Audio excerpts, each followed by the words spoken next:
خراج تحسین پیش کرتا ہوں کہ انہوں نے ابتدا کی اور حضرت قاضی اسرائیل گڈنگی صاحب دامت برکاتہم العالیہ نے جو خوشخبری سنائی ہے، اللہ کرے کہ حضرت حکیم ملت کی زندگی کے دیگر گوشے کو کھولیں، چونکہ حضرت حکیم ملت اپنی ذات میں انجمن تھے، جیسے حضرت شاہ صاحب نے فرمایا۔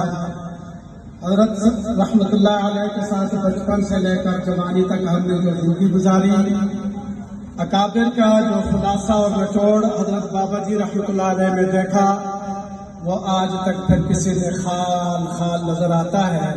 اللہ ان کے درجات بلند فرمائے، اور جو صدقہ جاریہ کے طور پر مساجد، مدارس اور دینی تحریکوں کی انہوں نے سرپرستی کی، اور ہم جیسے نااہل نالائقوں کو جو روشنی کا راستہ دکھایا، اللہ ہم نے ان کے مشن کو جاری رکھنے کی توفیق عطا فرمائے۔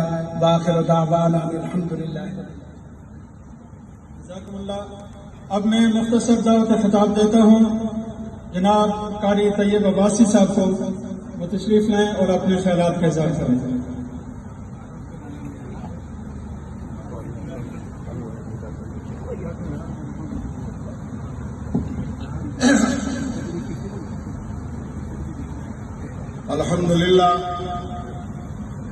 الحمدللہ وحدہ والصلاة والسلام علی من لا نبی بعدہ، اما بعد فاعوذ باللہ